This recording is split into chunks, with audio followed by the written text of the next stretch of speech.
인사드리겠습니다. 성도님들 안녕하세요. 네, 오늘 다니엘서 5장 말씀으로 성도님들과 교제하고자 합니다. 다니엘서 5장 1절은 이렇게 시작합니다. 벨사살 왕이 그의 귀족 1000명을 위하여 큰 잔치를 베풀고 그 1000명 앞에서 술을 마시니라. 이제까지 다니엘서에서 계속 등장하던 왕은 느부갓네살 왕이었습니다. 이 느부갓네살 왕 대신에 새로운 왕 벨사살 왕이 등장합니다. 그런데 이 이름이 되게 익숙하지 않으십니까? 네, 함께 읽으셨던 분들은 익숙하실 거라 믿습니다. 바로 다니엘에게 붙여졌던 바벨론 사람들이 이 붙여준 이름 벨드사살과 매우 비슷합니다. 심지어 뜻도 비슷합니다. 제가 여기 써놨지만 벨사살은 벨이 왕의 생명을 보호하신다. 벨드사살은 벨이 그의 생명을 보호하신다라는 뜻입니다. 두 이름 모두 벨. 이 벨이 뭐냐면요, 바벨론의 주신 마르둑이라고 불리는데요. 그 바벨론의 신을 이야기합니다. 즉 두 이름 모두 무슨 뜻이냐면 이방 신이 사람의 생명을 보호해 준다라는 이 고백을 담고 있습니다. 하나님을 섬기던 이 다니엘에게도 그런 이름이 강요된 것입니다. 하지만 다니엘의 본래 이름의 의미는 완전히 다릅니다. 무엇이라고 썼습니까? 네, 하나님은 심판하신다라는 뜻입니다. 오늘날에도 벨은 존재합니다. 세상의 모든 사람들은 무엇이 자신을 보호할 수 있다고 생각하고 있습니까? 어떤 부라든지 명예, 어떤 권력들이 자신의 생명을 보호할 수 있을 것이라 믿습니다. 이것이 세상이 부여하는 이름이고 세상이 부여하는 가치입니다. 그러나 그리스도인의 이름은 달라야 합니다. 우리는 부와 명예가 우리를 보호하는 것이 아니라 하나님이 이 땅을 심판하시고 구원하시는 분임을 고백하며 사는 자들이라고 말씀하고 있습니다. 이 5장을 제가 읽다 보니까 두 가지 질문이 떠오르게 되었습니다. 첫 번째로는 왜 벨사살 왕은 다니엘에게 셋째 통치자의 자리를 약속했을까요? 5장에 여러 번에 걸쳐서 나라의 셋째 통치자로 삼는다라고 말하고 있습니다. 그런데 왜 둘째도 아니고 셋째였을까? 그리고 두 번째 질문은 어떻게 벨사살 왕은 그날 밤에 바로 즉시 죽임을 당하게 되었을까라는 질문입니다. 불과 몇 시간 전에 1000명이나 되는 수많은 사람들과 잔치를 벌이고 있었는데 어떻게 갑작스럽게 몰락할 수 있었을까? 혹시 이런 질문들이 들진 않으셨습니까? 네, 사실 이 두 가지 질문에 대한 답이 다니엘서 5장의 전반적인 내용을 이해하는데 큰 도움이 될 것 같습니다. 그래서 먼저 이 다니엘의 연대표를 잠깐 보도록 하겠습니다. 다니엘이 바벨론으로 포로로 끌려갔을 때 나이가 약 15세라고 추정됩니다. 그리고 다니엘서 5장은 앞서 저희가 봤던 4장에서 무려 20년이 넘은 시점의 일들입니다. 제가 여기도 이 나이를 써놨지만 다니엘은 벌써 80세에 고령이 되었습니다. 그리고 다니엘서 5장에 나오는 왕의 이름은 무엇이죠? 벨사살 왕입니다. 그런데 이 화면의 오른쪽을 보시면 이 바벨론 왕의 계보에는 이 벨사살 왕의 이름이 보이지 않습니다. 고대 문헌들에 따르면 이 느부갓네살 왕 이후에 제가 이렇게 작게 이름을 표현한 왕들이 있는데 이 왕들은 굉장히 단기간 다스렸던 왕들입니다. 1년 아니면 몇 개월 다스린 다음에 BC 556년에 이 나보니두스라는 왕이 왕위에 올랐습니다. 그리고 그는 이 고대 문헌들에 따르면 바벨론의 마지막 왕으로 기록되어 있습니다. 바벨론 왕의 계보를 나타낸 여러 문서들이 있는데 그 어떤 기록에도 벨사살 왕의 이름은 등장하지 않습니다. 그래서 사람들이 어떻게 이야기를 했을까요? 고대 시대부터 많은 사람들은 이 벨사살 왕은 역사에 존재하지 않았던 사람이고, 그러면 다니엘서 5장은 어떤 이야기가 되나요? 허구의 이야기가 되는 것이고, 또 그렇기 때문에 성경 전체에 대해서도 우리는 이것이 조작되었거나 신뢰할 수 없는 책이라고 비난이 이어졌습니다. 근데 정말로 벨사살이 존재하지 않았던 인물이었을까요? 네, 놀랍게도 이 다니엘서 5장의 배경이 BC 539년인데요. 이로부터 약 1900년이 지난 1854년에 이 바벨론 지역에서 중요한 유물이 발굴됩니다. 바로 나보니두스의 실린더라고 불리는데, 이것은 어떤 원통형으로 점토 문서를 나타냅니다. 이 점토 문서에는 나보니두스가 자신의 아들 벨사살을 위해 기도하는 내용이 담겨져 있습니다. 이후 발견된 다른 점토 문서들에서도 벨사살의 이름이 반복적으로 등장하고 그는 실존 인물이었다는 사실이 명백해졌습니다. 그리고 이제 두 번째를 보시면 19세기 말에 발견된 나보니두스의 이 연대기가 있습니다. 이 연대기에는 이런 내용이 나옵니다. 나보니두스가 통치 후반부 10년 동안 바벨론을 그가 떠나 있었고 그 기간 동안 자신의 장남인 벨사살에게 바벨론 통치를 맡겼다라는 기록이 나와 있습니다. 레이몬드 도어티라는 역사학자가 1929년에 이제 여러 다양한 점토 문서들을 분석하고 그 결과 벨사살은 실존했던 인물이고 그는 섭정으로서 바벨론에서 통치했음을 정리해서 발표하였습니다. 그리고 지금은 누구도 벨사살 왕이 실존 인물이었는가 이것에 대해서 의문을 제기하진 않습니다. 이런 역사적 배경을 통해서 우리는 왜 다니엘서 5장에서 셋째 통치자라는 표현을 썼는가에 대해서 이해할 수 있게 됩니다. 나보니두스 왕, 그 왕이 실제적인 공식적인 첫 번째 통치자였고 벨사살은 둘째 통치자, 그리고 다니엘에게는 셋째 통치자의 자리를 약속했던 것입니다. 당시 벨사살이 약속할 수 있던 최고의 자리를 다니엘에게 제시했었던 것입니다. 수많은 사람들은 성경에 대해서 부정합니다. 왜냐하면 사람들은 어떤 안목으로 보냐면 과거부터 자신이 지금까지 쌓아왔던 지식들, 경험들로 모든 것을 판단하기 때문입니다. 물론 이와 같이 약 1900년 만에 성경의 어떤 정확성, 무엇성이 밝혀지는 경우도 있습니다. 하지만 사람들은 어떻게 합니까? 이제 다른 내용들을 가지고, 더 많은 내용들을 가지고 나는 도저히 성경을 믿지 못하겠다라고 합니다. 그럼 우리는 이 성경이 분명한 진리임을 알고 있습니다. 그리고 우리는 이 진리인 성경을 통해서 우리는 과거, 현재뿐 아니라 하나님께서 미래에 어떻게 우리들에게 일하실지도 분명히 알고 있습니다. 세상에서는 자신의 지식과 경험의 기준으로 그것들을 모든 것들을 판단하며 살아갑니다. 그들에게 우리는 담대히 복음을 전해야 할 사명이 있습니다. 자신의 지식과 경험만으로는 결코 알 수 없는 이 하나님의 진리, 그 말씀의 능력을 우리는 이 세상에 전하는 증인으로서 살아가야 함을 이 장면을 통해서 생각해 보게 되었습니다. 이제 두 번째 질문입니다. 두 번째 질문 혹시 기억나시나요? 네, 두 번째 질문은 불과 몇 시간 전 큰 잔치를 벌이던 이 벨사살 왕이 어떻게 그날 밤에 죽임을 당하였을까라는 질문이었습니다. 우선 당시 이 바벨론 주변 국가들의 상황을 살펴봐야 합니다. 이 BC 559년에 이제 고레스라고 이 성경에 되어 있지만 이제 역사적으로는 키루스라고 부릅니다. 이 영어로는 키루스 대왕이라고 불리는 고레스 왕이 이 화면 오른쪽 하단에 페르시아가 있습니다. 이 여기에 페르시아를 건설합니다. 페르시아가 요즘 뉴스에 계속 등장하는 이 이란 지역을 이야기하고 있죠. 원래 이 페르시아는 이 화면 중앙에 보시면 메대가 있는데요. 이 메대라는 엄청난 강국의 속국이었습니다. 그런데 고레스가 BC 550년에 이 메대마저 정복합니다. 그 결과 이 메대와 페르시아는 어떤 강력한 연합 제국을 이루게 되고 당시 중동의 패권국이었던 이 바벨론에게 도전장을 내밀게 됩니다.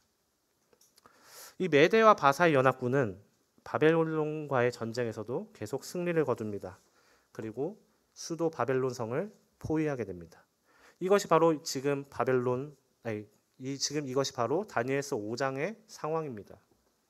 성은 포위되어 있었고 외부 상황은 굉장히 바람 앞에 등불처럼 위태로운 상황이 바로 다니엘서 5장의 상황입니다. 근데 5장 1절에서 벨사살 왕은 무엇을 하고 있습니까? 큰 잔치를 벌이고 있습니다. 상식적으로는 굉장히 이해가 되지 않는 행동입니다. 하지만 벨사살이 그런 행동을 했던 이유, 그리고 어떻게 그날 밤 죽임을 당하게 되었는지 이 중요한 단서가 이 바벨론 성에 있습니다. 바벨론 성을 보여드릴 텐데요. 이 바벨론 성은 느부갓네살 왕이 지었던 것으로 알려져 있습니다.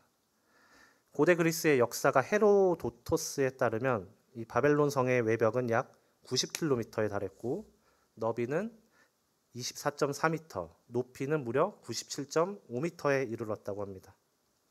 지금보다 2500년 전에 이러한 성을 건축했었던 것입니다. 그 성의 화려함이나 그 성의 웅장함은 이 제 오른쪽 위에 바빌론 성의 복원도를 이제 보여드렸는데, 바빌론 성의 복원도라든지 또 아니면 이 밑에 바빌론의 공중정원이라고 세계 7대 불가사의라고 불리는 것이 있습니다. 이 공중정원이 무엇이냐면 이 성의 옥상에 정원이 지어진 것입니다. 이것이 왜 불가사의고 왜 신기할까라고 생각하실 텐데, 그 당시 어떤 건축 기술로 이 고층 건물에 물을 올리는 것 자체가 불가사의했기 때문입니다. 물을 계속해서 끌어올려서 이 수목이 가득한 정원을 만드는 것, 이 공중정원이 굉장히 어려운 일이었는데 그 당시 이 느부갓네살 왕 때 이것들이 일어났던 것입니다. 이 웅장한 성, 이 화려한 건물들, 이것들을 보시면 우리가 다니엘서 4장에서 느부갓네살 왕이 이 성의 지붕에 올라가서 그것들을 보며 감탄하는 장면이 나오죠. 그들이 왜 그 느부갓네살 왕 마음에 왜 엄청난 자부심과 교만이 일어났는지를 우리는 이해하게 됩니다. 뿐만 아니라 지금 왼쪽에 보시면 바벨론 성이 있는데요. 이 성을 이렇게 가로지르는 강이 하나가 있습니다. 이 강이 유프라테스 강입니다. 유프라테스 강이 흐르고 있는데 이 강의 물살이 굉장히 강합니다. 강에서 어떤 적이나 침입자들이 쉽게 이 성으로 들어올 수가 없습니다. 그리고 이 바벨론 성 안에는 20년 이상 버틸 수 있는 어떤 식량도 구비되어 있었다고 역사가들은 이야기하고 있습니다. 성은 굉장히 튼튼하고 또 이 쳐들어오기 위해서는 물살이 심한 이 강을 건너야 되기 때문에, 그래서 벨사살 왕은 이 적군이 이 바벨론 성을 포위하고 있던 이런 상황이었지만 절대로 그들은 이 강을 넘어서서 이 성벽을 뚫고 여기에 들어오지 못할 것이다 라고 자신했던 것입니다. 그리고 그는 마음껏 큰 잔치를 벌이고 있는 것입니다. 또 왜 잔치를 벌였을까요? 이러한 상황 가운데 백성들의 사기를 높이고 어떤 자신의 권위를 과시하고자 했었을 것입니다. 이제 다시 5장 1절부터 4절까지 보겠습니다. 네, 시간 관계상 말씀은 보시면 되겠습니다. 5장 1절부터 4절까지를 보시면 이 잔치는 단순한 잔치가 아니었음을 보게 됩니다. 수많은 귀족들, 왕후들, 후궁들이 술에 취해서 광란의 축제를 벌이고 있는 장면입니다. 그들은 심지어 무엇을 사용하고 있냐면 예루살렘에 하나님의 전에서 가져왔던 오직 하나님만을 위해 쓰여져야 하는 어떤 거룩한 기물들을 그들의 잔치를 위해 사용하고 있고, 하나님을 모독하고 자신들이 섬기는 우상을 찬양하고 있습니다. 벨사살 왕은 이를 통해서 무엇을 이야기하고 싶었을까요? 자신만이 이 나라를 통치하고 있는 진정한 통치자임을 알리고 싶었을 것입니다. 그리고 그 누구도 아닌 자신만이 이 백성들에게 숭배를 받아야 할 이 존재임을 부각시키고자 하였을 것입니다. 당시 고레스의 군대가 이 성을 에워싸고 있습니다. 그런데 바벨론 사람들, 특히 이 벨사살 왕은 전혀 위기감을 느끼지 않고 있습니다. 그들은 죽음을 두려워하기보다는 현실의 쾌락에 몰두하면서 이 광란의 잔치를 즐기고 있습니다. 오늘날은 어떻습니까? 오늘날 세상도 파멸을 향해 가고 있습니다. 모든 사람들은 죽음을 향해 달려가고 있습니다. 그러나 죽으면 끝이니까 현재 있는 인생을 마음껏 즐겨라 라고 하는 것이 오늘날 세상에서 가져다주는 메시지일 것입니다. 2009년에 이 수백 대의 영국 버스 광고판에 이러한 광고가 붙었습니다. 신은 아마도 없을 것이다. 걱정을 멈추고 인생을 즐겨라. 수백 대의 이 버스의 광고판에 이러한 광고가 붙게 됩니다. 이 아마도의 수많은 사람들은 자신의 인생을 걸고 그들의 쾌락과 욕망을 위해 살아가고 있습니다. 아마도 고레스의 군대는 여기에 들어오지 못할 거야. 이 바벨론 성을 정복하지 못할 거야 라는 생각으로 잔치를 즐겼던 이 바벨론 사람들처럼 오늘날 많은 사람들은 어떠한 생각을 갖고 있습니까? 부와 명예와 권력을 얻는다면 이것이 나의 생명을 보호할 것이다 라고 믿으며 하나님을 모독하며 살아가고 있습니다. 그러나 바벨론은 어떻게 되었을까요? 다니엘서 5장의 하이라이트가 이제 메네메네 데겔 우바르신이잖아요. 그것을 교제하기 전에 아까 먼저 드렸던 질문, 어떻게 벨사살 왕은 그날 밤 죽임을 당하였을까에 대한 답을 먼저 살펴보겠습니다. 헤로도토스는 그의 책 역사에서 이렇게 기록합니다. 고레스는 바벨론 외곽을 흐르던 유프라테스 강의 흐름을 다른 수로로 유도하며 강바닥을 건너 병사들이 도시 안으로 진입했다. 바빌로니아인들은 축제를 즐기고 있어 경계가 느슨했으며 고레스의 군대는 저항 없이 도시 중심까지 들어왔다라고 기록하고 있습니다. 고레스는 바벨론 사람들이 그토록 신뢰하고 자랑하던 이 유프라테스 강의 물줄기를 그 상류층에서 막아서 그 흐름을 바꿨었고, 이 바벨론의 이 장대한 성벽도 무용지물이 되었습니다. 그 당시 이 잔치에, 큰 잔치에 빠져있던 바벨론 백성들은 전혀 저항하지 못했고 순식간에 도시도 함락되었고, 그래서 벨사살 왕도 그날 밤에 죽임을 당하고 만 것입니다. 우리가 잘 알듯이 죽음은 누구에게나 다가옵니다. 생명을 보호해 줄 것이라고 굳게 믿고 있는 어떤 부와 명예들, 이것도 모두 죽음 앞에서는 무용지물임을 우리가 잘 알고 있습니다. 아마도 신은 없을 것이니 우리 이제 인생을 즐기자라고 했던 많은 사람들이 죽음을 향해 달려가고 있는 것을 우리는 보게 됩니다.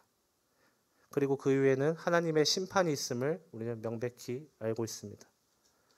굳이 제가 어떤 예화들을 들지 않아도 하나님께서 말씀하시는 말세가 지금이 아닌가라는 생각이 들 정도로 세상이 굉장히 악해져 있습니다. 그러나 그것을 그냥 바라만 보고 있는 내 자신도 다시 보게 됩니다. 우리는 어쩌면 이 환락을 즐기고 있는 사람들 앞에서 나는 어떤 이러한 환란을 면하고 나는 천국에 갈 수 있으니까 괜찮아라고 침묵하고 있을지도 모릅니다.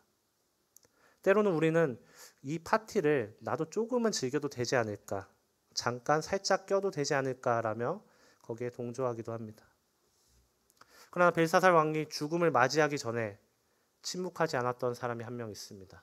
바로 오늘에 나오는 다니엘입니다.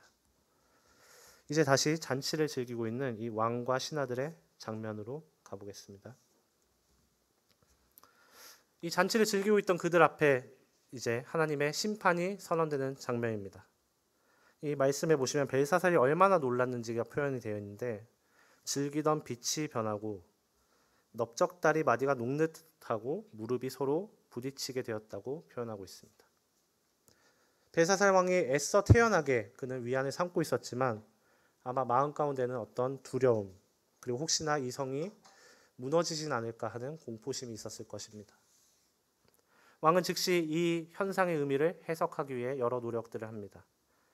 누구든지 이 글자를 읽고 해석한다면 나 다음으로 이 나라를 통치하는 자리에 앉혀주겠다라고 합니다. 그러나 바벨론 전역에 있는 술객, 갈대아 술사, 점장이들은 아무도 이 문자를 해독하지 못합니다. 그러자 벨사살 왕이 어떠한 상태에 이릅니까? 크게 번민하였다라고 하는데, 이것은 크게 당황하고 괴로워해서 얼굴빛이 변할 정도였고, 연회장의 분위기는 어떻게 됩니까? 완전히 동요와 혼란의 상태에 이릅니다. 이때 이제 왕비가 나타나서 다니엘을 부를 것을 이야기하는 장면입니다. 이 왕비는 많은 학자들이 벨사살 왕의 어머니 그리고 느부갓네살의 딸이었을 것이라고 추론하고 있습니다.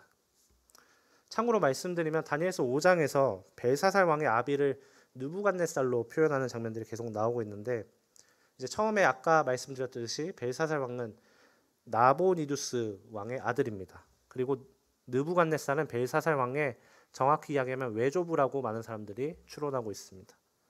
하지만 고대에서는 이 아버지와 아들이란 용어가 정말 어떤 아버지와 아들의 관계보다는 더 넓은 의미로 전임자 또는 후계자를 의미하는 데 사용되었다는 것을 좀 참고로 하시면 더 좋을 것 같습니다. 아무튼 이 왕비의 추천으로 다니엘은 왕 앞에 서게 됩니다. 그리고 벨사살은 이 다른 술객이나 점쟁이들에게 이야기한 것처럼 이 글자를 읽고 해석을 한다면 나는 너에게 모든 부귀와 영광을 안겨주겠다라고 이야기합니다. 나는 그만큼 힘이 있고 나는 너가 원하는 것을 다 줄 수 있을 것이다 라는 이야기를 하는 것입니다. 이때 다니엘이 어떻게 이야기합니까? 다니엘은 모든 부귀와 영광을 거절합니다. 속된 말로 당신이나 가지세요라는 말을 하는 것입니다. 이유가 무엇이었을까요? 다니엘의 삶은 이 세상 재물로 인해 움직이는 사람이 아니라 하나님 앞에서 뜻을 정했던 사람이었기 때문일 것입니다. 더군다나 다니엘은 여러 번의 환상을 이미 겪었습니다. 이제 나중에 나오는 다니엘서 7장이나 이 8장의 내용들은 이 다니엘서 5장보다 더 전에 다니엘이 겪었던 환상을 보고 있습니다. 여러 번의 환상을 통해서 이 바벨론은 곧 멸망할 나라라는 것을 분명히 알고 있었습니다. 곧 멸망할 나라의 셋째 통치자가 되는 것, 그것이 얼마나 다니엘에게 무의미하고 덧없어 보였을까요? 우리에게 정말 이 하늘에 대한 소망이 굳게 있다면, 사실 내 앞에 정말 수억의 돈이 있다고 한들 또 어떤 명예든 하찮게 보일 수밖에 없습니다. 말씀의 현재의 고난은 장차 우리에게 나타난 영광과 비교할 수 없도다라고 하셨던 이 주님의 말씀이 정말 우리 마음 가운데 있다면 우리 삶은 우리를 덧없는 것으로 치장하고자 하지 않을 것입니다. 재미있는 것은 다니엘은 바로 글자에 대한 해석을 시작하지 않습니다. 벨사살 왕의 외조부인 느부갓네살 왕의 이야기를 하고 있습니다. 그 이유는 벨사살 왕은 이미 느부갓네살 왕에게 일어났던 그 모든 일들을 보고 알았음에도 불구하고 하나님 앞에서 마음을 낮추지 않고 교만하게 행동하였기 때문입니다. 다니엘은 느부갓네살 왕의 이야기를 다시 이야기하면서 그것을 상기시킬 뿐 아니라 이렇게 벨사살 왕에게 되묻고 있습니다. 이 세상 역사의 주관자가 누구이고 또 진정한 너의 왕이 누구이겠느냐라고 되묻고 있는 것입니다. 다니엘은 하나님의 심판에 대해 이야기하기 전에 먼저 하나님이 누구이고 하나님 앞에 죄가 무엇인가에 대해서 벨사살 왕을 질책하고 있는 것입니다. 지극히 높으신 하나님 앞에서 내 마음을 낮추지 않고 스스로 높여서 하나님과 같이 되고자 하는 것, 그것이 죄라는 사실을 명백히 이야기하고 있습니다. 5장 23절입니다. 5장 23절은 5장 23절 보시면 도리어 왕의 호흡을 주장하시고 왕의 모든 길을 작정하신 하나님께는 영광을 돌리지 아니한지라. 우리의 호흡을 주장하시는 분, 그리고 우리의 모든 길을 작정하시는 분이 오직 하나님이시고 우리는 하나님 앞에 우리의 마음을 낮추고 영광을 돌리는 것이 우리의 본분임을 다시 생각해 보게 됩니다. 다시 이야기하면 내가 내 호흡을 주장하는 분, 내 길을 작정하는 분이 하나님임을 내가 분명히 알고 있다면 내가 먹든지 마시든지 무엇을 하든지 다 하나님의 영광을 위해서 할 수밖에 없음을 생각해 보게 됩니다. 이제 다니엘은 드디어 이 벽에 쓰인 단어의 의미를 이야기합니다. 메네 데겔 우바르신. 메네는 하나님이 이미 왕의 나라의 시대를 세워서 그것을 끝나게 하셨다 함이요. 즉 무슨 뜻이냐면 수를 헤아리다라는 뜻입니다. 데겔은 성경에 왕을 저울에 달아보니 부족함이 보였다 함이요. 다시 말해서 저울에 달았다라는 것입니다. 수를 헤아리고 저울에 달았다. 우바르신은 이 왕의 나라가 나뉘어서 메대와 바사 사람에게 준바되었다 함이니이다. 즉 나뉘었다라는 뜻으로 쓰여져 있습니다. 하나님께서 바벨론 제국의 이 기한을 헤아렸습니다. 그리고 끝나게 하셨습니다. 왜냐하면 벨사살 왕을 하나님의 저울에 달았을 때 부족함이 드러났다는 것입니다. 사무엘서 말씀에 하나님께서는 모든 행동을 달아보시는 분이라고 말씀하고 있습니다. 그래서 하나님의 기준에 부족하게 될 때, 못 미치게 될 때 하나님의 엄중한 심판이 임할 것을 말씀하고 있습니다. 이 메시지는 다시 말하면 무엇입니까? 이 벨사살 왕에게 너는 곧 죽을 것이고 바벨론은 멸망할 것이다 라는 어떻게 보면 저주라고 보여질 수도 있고 어떻게 보면 반역의 메시지로 보여질 수도 있습니다.